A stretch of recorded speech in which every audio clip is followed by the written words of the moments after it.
देश दुनिया की रखे खबर, हर रोज हर शाम कानों कान सुनते रहें द लेंस पॉडकास्ट। रहे अपडेट लेंस के साथ। नमस्कार, आज तारीख है 16 फरवरी, दिन सोमवार। मैं हूं पूनम ऋतु सेन। आप सुन रहे हैं द लेंस का न्यूज पॉडकास्ट राउंड अप, जहां होंगी खबरें देश दुनिया की और आखिर में होगी खबर खास। खबरों की शुरुआत राजस्थान में हुए औद्योगिक हादसे से। भिवाड़ी के खुशखेड़ा करौली औद्योगिक क्षेत्र में आज सुबह एक केमिकल और पटाखा फैक्ट्री में भीषण आग लग गई। इस हादसे में कम से कम 8 मजदूरों की मौत हो गई। आग इतनी विकराल थी कि कई शव बुरी तरह जलकर कंकाल बन गए और पहचानना मुश्किल हो गया। सुबह करीब 9:30 बजे हुए धमाके के बाद लपटें तेजी से फैली। फैक्ट्री में मौजूद 20-25 मजदूरों में से कई फंस गए। दमकल की कई गाड़ियों ने 1.5 घंटे की मशक्कत के बाद आग पर काबू पाया। प्रारंभिक जांच में पता चला है कि फैक्ट्री में अवैध रूप से पटाखे बनाए जा रहे थे और वहां भारी मात्रा में विस्फोटक सामग्री रखी थी। 2 मजदूर गंभीर रूप से झुलस गए हैं, जिन्हें दिल्ली के एम्स अस्पताल रेफर किया गया है। सुप्रीम कोर्ट ने छत्तीसगढ़ हाई कोर्ट के फैसले के खिलाफ वह याचिका खारिज कर दी है, जिसमें ग्राम सभा द्वारा आदिवासी गांवों में पादरियों और परिवर्तित ईसाइयों के प्रवेश पर रोक लगाने वाले होर्डिंग्स को बरकरार रखा गया था। कुछ आदिवासी गांवों में ग्राम सभा ने गांव के प्रवेश द्वार पर बोर्ड लगाए थे, जिनमें ईसाई पादरियों और धर्म बदल चुके ईसाइयों के गांव में आने पर रोक लगाई गई थी। छत्तीसगढ़ हाईकोर्ट ने इन बोर्डों को सही ठहराया था और कहा था कि ये असंवैधानिक नहीं है। कोर्ट ने याचिकाकर्ता को सलाह दी कि वे पहले सही अधिकारी या ग्राम सभा के पास जाकर अपनी बात रखें और जरूरी सबूत पेश करें। इस फैसले से उन गांवों में लगे बोर्ड बने रहेंगे जहां आदिवासी संस्कृति और लोगों की इच्छा की रक्षा के लिए ये कदम उठाया गया था। इधर छत्तीसगढ़ में पिटाई से मौत मामले में 2 सरकारी अधिकारियों को हिरासत में ले लिया गया है। बलरामपुर जिले के कुसमी ब्लॉक के हंसपुर इलाके में अवैध बॉक्साइट खनन की जांच के दौरान राजस्व टीम ने 3 आदिवासी ग्रामीणों की पिटाई कर दी, जिसमें एक की मौत हो गई और 2 की हालत गंभीर बताई जा रही है। घटना के मुताबिक रविवार शाम करीब 8 बजे कुसमी के एसडीएम करुण डहरिया, नायब तहसीलदार पारस शर्मा समेत टीम ने खेत से लौट रहे बुजुर्ग राम नरेश राम, अजीत उरांव और 20 साल के आकाश अगारिया को अवैध खनन के शक में डंडे, लोहे की रॉड और लात घूंसे से बुरी तरह पीटा।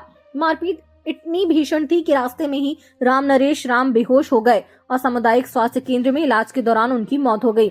2 अन्य घायलों का कुसमी अस्पताल में इलाज जारी है। घटना के बाद इलाके में तनाव फैल गया। पुलिस ने एसडीएम, नायब तहसीलदार सहित 6 से 7 लोगों को हिरासत में ले लिया है। बताया जाता है कि टीम सरकारी वाहन की बजाय निजी थार में प्राइवेट लोगों के साथ पहुंची थी। पुलिस ने मामला दर्ज कर जांच शुरू कर दी है। बांग्लादेश नेशनलिस्ट पार्टी के अध्यक्ष तारिक रहमान कल देश के प्रधानमंत्री पद की शपथ लेंगे। ढाका में होने वाले शपथ ग्रहण समारोह में भारत की ओर से लोकसभा अध्यक्ष ओम बिरला और विदेश सचिव विक्रम मिश्री शामिल होंगे। भारतीय विदेश मंत्रालय और बीएनपी के मीडिया सेल ने इसकी आधिकारिक पुष्टि की है। पहले इस बात को लेकर चर्चा गर्म थी कि क्या पीएम नरेंद्र मोदी इस कार्यक्रम में जाएंगे, लेकिन अब साफ हो गया है कि वह वहां नहीं जा रहे हैं। इस बीच फ्रांस के राष्ट्रपति इमैनुअल मैक्रों भारत के दौरे पर है। कल यानी 17 फरवरी को उनका मुंबई में कार्यक्रम है। प्रधानमंत्री नरेंद्र मोदी मुंबई में मैक्रों के साथ होंगे।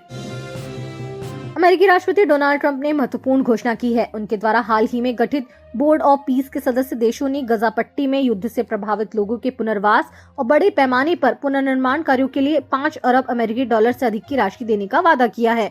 यह ऐलान बोर्ड की पहली आधिकारिक बैठक से ठीक पहले किया गया है, जो 19 फरवरी को वॉशिंगटन में होने वाली है। सदस्य देशों ने गजा में सुरक्षा और शांति बनाए रखने के लिए अंतर्राष्ट्रीय स्थिरीकरण बल तथा स्थानीय पुलिस में हजारों कर्मियों की तैनाती की भी प्रतिबद्धता जताई है। ट्रंप ने इस बात पर जोर दिया कि हमास को पूर्ण और तत्काल विसैन्यीकरण की अपनी प्रतिबद्धता का सख्ती से पालन करना होगा।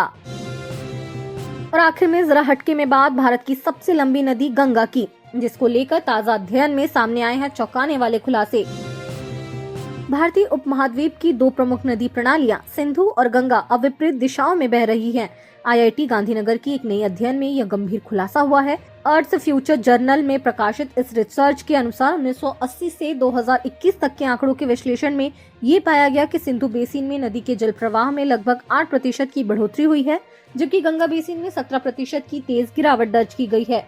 वैज्ञानिकों ने हाई रिजोल्यूशन भौतिक मॉडल का इस्तेमाल कर बारिश, भूजल और नदी बहाव और सिंचाई के लिए भूजल पंपिंग के बीच संबंधों की बारीकी से जांच की।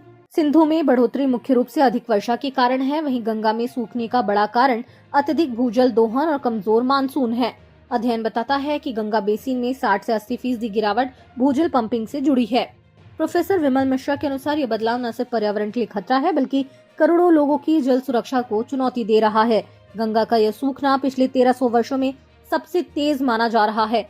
इससे भारत और पाकिस्तान के बीच दशकों पुराने जल समझौतों पर भी पुनर्विचार की जरूरत पड़ सकती है। जल विशेषज्ञों का कहना है कि एकीकृत जल प्रबंधन और सतर्कता की सख्त जरूरत है, वरना दक्षिण एशिया में जल संकट और गहरा आ सकता है। तो आज के लिए बस इतना ही। कल होगी मुलाकात नई खबरों के साथ। खबरों को विस्तार से पढ़ने के लिए विजिट करिए हमारी वेबसाइट thelens.in। यूट्यूब के अलावा हमारे पेज को एक्स, फेसबुक और इंस्टाग्राम पर भी फॉलो करें। शुक्रिया। देश दुनिया की रखे खबर हर रोज हर शाम कानो कान सुनते रहें द लेंस पॉडकास्ट। रहिए अपडेट लेंस के साथ।